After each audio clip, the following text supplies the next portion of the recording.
આકાશવાણી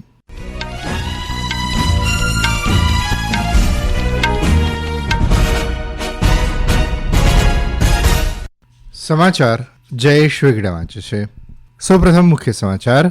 કેન્દ્રીય ગૃહમંત્રી અમિત શાહ આજે મધ્યપ્રદેશમાં રાજ્ય સ્તરીય સહકારી સંમેલનમાં મુખ્ય મહેમાન તરીકે ઉપસ્થિત રહેશે.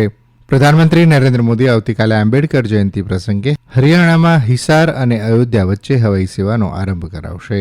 વકફ સુધારા 2025 અધિનિયમ અન્વયે થયેલી હિંસાઓની ઘટનાઓ બાદ કલકત્તા વડી અદાલતે પશ્ચિમ બંગાળના મુર્શિદાબાદ જિલ્લામાં તાત્કાલિક કેન્દ્રીય દળો તૈનાત કરવાનો આદેશ આપ્યો. અમેરિકાએ દેશમાં આયાત થતા સ્માર્ટફોન અને કમ્પ્યુટરને નવીનતમ ટેરિફમાંથી મુક્તિ આપવાની જાહેરાત કરી. અને તીરંદાજી વિશ્વકપ સ્ટેજ 1ની કમ્પાઉન્ડ મિક્સ ટીમ ઇવેન્ટમાં ભારતીય જોડી રિષભ યાદવ અને જ્યોતિ સુરેખા વેન્નમે સુવર્ણચંદ્રક જીત્યો. સમાચાર વિગતવાર. કેન્દ્રીય ગૃહમંત્રી અમિત શાહ આજે મધ્યપ્રદેશમાં રાજ્ય સ્તરીય સહકારી સંમેલનમાં મુખ્ય મહેમાન તરીકે ઉપસ્થિત રહેશે. આંતરરાષ્ટ્રીય સહકારી વર્ષ અંતર્ગત તેનું આયોજન કરવામાં આવી રહ્યું છે. આ અંગે સાંભળીએ અમારા સંવાદદાताનો एक अहवाल. भोपाल में आयोजित राज्य स्तरीय सहकारिता कार्यक्रम की अध्यक्षता मुख्यमंत्री डॉक्टर मोहन यादव करेंगे. कार्यक्रम के दौरान राष्ट्रीय डेयरी विकास बोर्ड और मध्य प्रदेश डेयरी फेडरेशन के बीच एक समझौते पर हस्ताक्षर भी किए जाएंगे. मध्य प्रदेश में सहकारिता के माध्यम से समृद्धि की परिकल्पना और सहकारिता के क्षेत्र में विविधीकरण की दिशा में किए गए प्रयासों को भी प्रदर्शित किया जाएगा. कार्यक्रम में माइक्रो एटीएम, किसान क्रेडिट कार्ड और स्वीकृत ऋण पत्रों का वितरण भी किया जाएगा. संजीव शर्मा, आकाशवाणी समाचार, भोपाल. પ્રધાનમંત્રી નરેન્દ્ર મોદી આવતીકાલે આંબેડકર જયંતિ પ્રસંગે હરિયાણાના હિસારની મુલાકાત લેશે, જ્યાં તેઓ હિસાર અને અયોધ્યા વચ્ચે હવાઈ સેવાનો આરંભ કરાવશે. તેઓ હિસાર હવાઈ મથક પર નવા ટર્મિનલ બિલ્ડિંગનો શિલાન્યાસ કરશે અને એક જાહેર સભાને પણ સંબોધિત કરશે. શ્રી મોદી યમુનાનગરમાં વિકાસ પ્રોજેક્ટ્સનું ઉદઘાટન અને શિલાન્યાસ કરશે અને સભાને પણ સંબોધિત કરશે. પ્રધાનમંત્રી યમુનાનગરમાં 800 મેગાવોટના દીનબંધુ છોટુરામ થર્મલ પાવર પ્લાન્ટનો શિલાન્યાસ કરશે. શ્રી મોદી યમુનાનગરના મુકરબપુર ખાતે કમ્પ્રેસ્ડ બાયોગેસ પ્લાન્ટનો શિલાન્યાસ કરશે. તેઓ ભારતમાલા પરિયોજના હેઠળ 14 કિલોમીટરથી વધુ લાંબા રેવાડી બાયપાસ પ્રોજેક્ટનું પણ ઉદઘાટન કરશે, જેનાથી દિલ્હીના નોલ વચ્ચેનું અંતર 1 કલાક ઓછું થશે. વકફ સુધારા અધિનિયમ 2025ના પગલે થયેલી હિંસા, તોડફોડ અને આગચંપીની ઘટનાઓ બાદ કલકત્તા હાઈકોર્ટે પશ્ચિમ બંગાળના મુર્શિદાબાદ જિલ્લામાં તાત્કાલિક કેન્દ્રીય દળો તૈનાત કરવાનો આદેશ આપ્યો છે. પશ્ચિમ બંગાળ વિધાનસભામાં વિરોધ પક્ષના નેતા સુવેન્દુ અધિકારી દ્વારા રાજ્યના અનેક ભાગોમાં અશાંતિનો આરોપ લગાવતી અરજીની સુનાવણી બાદ આ આદેશ આપવામાં આવ્યો છે. ન્યાયાધીશ સૌમેન સેન અને રાજા બાસુ ચૌધરીની ખાસ બેન્ચે આ કેસની સુનાવણી કરી અને કેન્દ્રીય દળોને તૈનાત કરવાનો આદેશ આપ્યો. અદાલતે એમ પણ કહ્યું કે આ નિર્દેશ ફક્ત મુર્શિદાબાદ જિલ્લા પૂરતો મર્યાદિત ન હોવો જોઈએ. અન્ય જિલ્લાઓમાં પણ આવી જ પરિસ્થિતિઓ ઊભી થાય છે, ત્યાં પરિસ્થિતિને નિયંત્રિત કરવા અને સામાન્ય સ્થિતિ પુનઃસ્થાપિત કરવા માટે તાત્કાલિક કેન્દ્રીય દળો તૈનાત કરી શકાય છે. બેન્ચે વધુ નિર્દેશ આપ્યો કે કેન્દ્રીય દળોએ રાજ્ય વહીવટીતંત્ર સાથે સંકલનમાં રહીને કામ કરવું જોઈએ.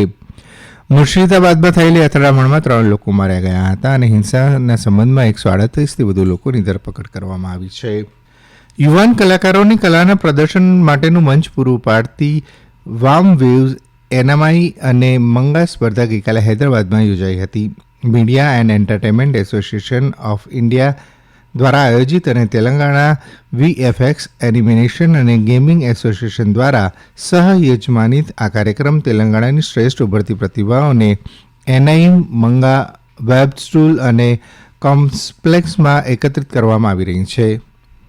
Telangana academy of skill and નોલેજના શ્રીકાંત સિન્હાના મુખ્ય અતિથિ પદે યોજાયેલી આ સ્પર્ધા અંગે બોલતા તેમણે જણાવ્યું હતું કે લોકોએ એનિમેશન અને મંગાને સારી કારકિર્દી તરીકે જોવું જોઈએ. આ વર્ષના પદ્મ પુરસ્કારો માટે 31 જુલાઈ 2025 સુધી અરજી કરી શકાશે. અરજી કરવાની પ્રક્રિયાનો 15 માર્ચથી આરંભ થયો છે. પદ્મ પુરસ્કારો માટે અરજી અને ભલામણો ફક્ત રાષ્ટ્રીય પુરસ્કાર પોર્ટલ પર જ સ્વીકારવામાં આવશે. પસંદ કરાયેલા પદ્મ પુરસ્કાર વિજેતાઓના નામ આવતા વર્ષે પ્રજાસત્તાક દિવસે જાહેર કરવામાં આવશે. સાંભળીએ એક અહેવાલ. पद्म पुरस्कार, पद्म विभूषण, पद्म भूषण और पद्मश्री देश के सर्वोच्च नागरिक सम्मानों में शामिल है। वर्ष 1954 में स्थापित ये पुरस्कार उल्लेखनीय कार्य को मान्यता देने के लिए प्रदान किए जाते हैं और कला, साहित्य एवं शिक्षा, खेल, चिकित्सा, समाज सेवा, विज्ञान एवं प्रौद्योगिकी, लोक कार्य, सिविल सेवा तथा व्यापार एवं उद्योग जैसे क्षेत्रों में विशिष्ट और असाधारण उपलब्धियों के लिए दिए जाते हैं। इन पुरस्कारों की घोषणा प्रतिवर्ष गणतंत्र दिवस के अवसर पर की जाती है। जाति, व्यवसाय, पद या लिंग के भेदभाव के बिना सभी व्यक्ति इन पुरस्कारों के लिए पात्र है। इच्छुक व्यक्ति पद्म पुरस्कारों के लिए राष्ट्रीय पुरस्कार पोर्टल awards.gov.in पर आवेदन कर सकते हैं। आकाशवाणी समाचार के लिए आदर्श, दिल्ली। આ સમાચાર આપ આકાશવાણી પરથી સાંભળી રહ્યા છો. આ સમાચાર આપ અમારી YouTube channel AIR news Gujarat પર પણ સાંભળી શકશો. વધુ સમાચાર માટે અમારી વેબસાઇટ newsonair.gov.in/gujarati અને અમારા એક્સ હેન્ડલ AIR_news_EBED ને ફોલો કરશો.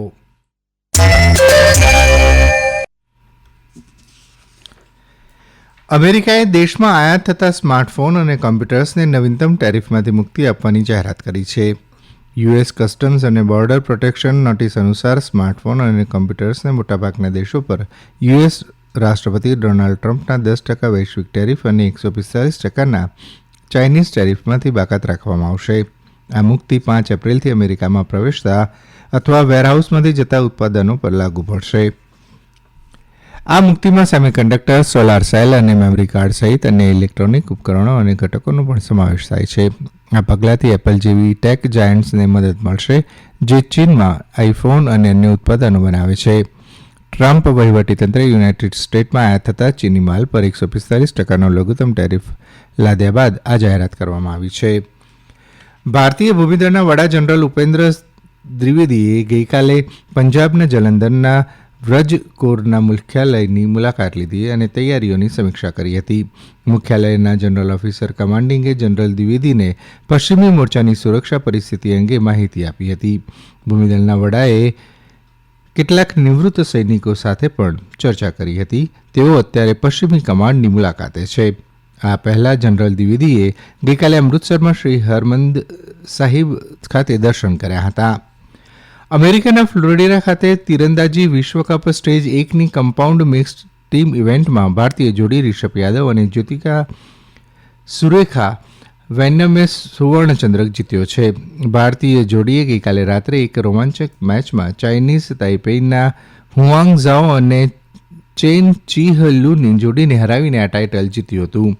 ઓલિમ્પિકમાં કમ્પાઉન્ડ મિક્સ ટીમ ઇવેન્ટનો સમાવેશ કરવાના નિર્ણય બાદ ભારતીય ટીમે પ્રથમ વખત આ સ્પર્ધા જીતી છે. મોહન બાગાન સુપર જાયન્ટ્સે ઇન્ડિયન સુપર લીગ ફૂટબોલનો ખિતાબ જીત્યો છે. ગઈકાલે કલકત્તામાં રમાયેલી ફાઇનલમાં મોહન બાગાને બેંગલુરુને 2-1થી પરાજય આપ્યો હતો. મોહન બાગાન સુપર જાયન્ટ્સે 2022-23 બાદ આ વર્ષે બીજી વખત આ ખિતાબ જીત્યો છે. અને હવે આજના અખબારોના મુખ્ય સમાચાર રજૂ કરે છે રિદ્ધિ ઉંધાડ. આજે તમામ અખબારોમાં વકફ સુધારા બિલ મામલે પશ્ચિમ બંગાળના મુર્શિદાબાદમાં હિંસા અને વિધાનસભામાં પાસ થયેલા બિલો પડતર રહેવા અંગે રાષ્ટ્રપતિ પાસે પણ વીટો પાવર નથી તેવા સુપ્રીમ કોર્ટના નિર્દેશ અંગેના સમાચાર હેડલાઇનમાં છે. નવગુજરાત સમાચારે હેડલાઇનમાં લખ્યું છે કે પશ્ચિમ બંગાળના મુર્શિદાબાદમાં વકફ કાયદાનો હિંસક વિરોધ, 3ની હત્યા. સંદેશે પણ મુર્શિદાબાદમાં હિંસા, 3ના મોત, કેન્દ્રીય સુરક્ષા દળો મૂકવા હાઈકોર્ટના આદેશના મુખ્ય સમાચાર બનાવ્યા છે. દિવ્યા ભાસ્કરે લખ્યું છે કે બિલ પર હા કે નાનો રાષ્ટ્રપતિ 3 મહિનામાં નિર્ણય લે તેવો સર્વોચ્ચ અદાલતનો આદેશના મથાળા સાથે સમાચાર પ્રકાશિત કર્યા છે. રાજ્યપાલ જ નહીં, રાષ્ટ્રપતિ પણ બિલો લટકાવી ના શકે તેવા સુપ્રીમ કોર્ટના ચુકાદાના હવાલા સાથે ગુજરાત સમાચારે હેડલાઇન બનાવી છે. અને અંતમાં મુખ્ય સમાચાર ફરી એકવાર. કેન્દ્રીય ગૃહમંત્રી અમિત શાહ આજે મધ્યપ્રદેશમાં રાજ્ય સ્તરીય સહકારી સંમેલનમાં મુખ્ય મહેમાન તરીકે ઉપસ્થિત રહેશે. પ્રધાનમંત્રી નરેન્દ્ર મોદી આવતીકાલે આંબેડકર જયંતિ પ્રસંગે હરિયાણામાં હિસાર અને અયોધ્યા વચ્ચે હવાઈ સેવાનો આરંભ કરાવશે. વકફ સુધારા 2025 અધિનિયમ અન્વયે થયેલી હિંસાની ઘટનાઓ બાદ કલકત્તા વડી અદાલતે પશ્ચિમ બંગાળના મુર્શિદાબાદ જિલ્લામાં તાત્કાલિક કેન્દ્રીય દળો તૈનાત કરવાનો આદેશ આપ્યો. અમેરિકાએ દેશમાં આયાત થતા સ્માર્ટફોન અને કમ્પ્યુટરને નવીનતમ ટેરિફમાંથી મુક્તિ આપવાની જાહેરાત કરી. અને તીરંદાજી વિશ્વકપ સ્ટેજ 1ની કમ્પાઉન્ડ મિક્સ ટીમ ઇવેન્ટમાં ભારતીય જોડી રિષભ યાદવ અને જ્યોતિ સુરેખા વેન્નમે સુવર્ણચંદ્રક જીત્યો. હવે પછી આપ 1:20 રાષ્ટ્રીય સમાચાર સાંભળી શકશો. આકાશવાણી પરથી સમાચાર પૂરા થયા.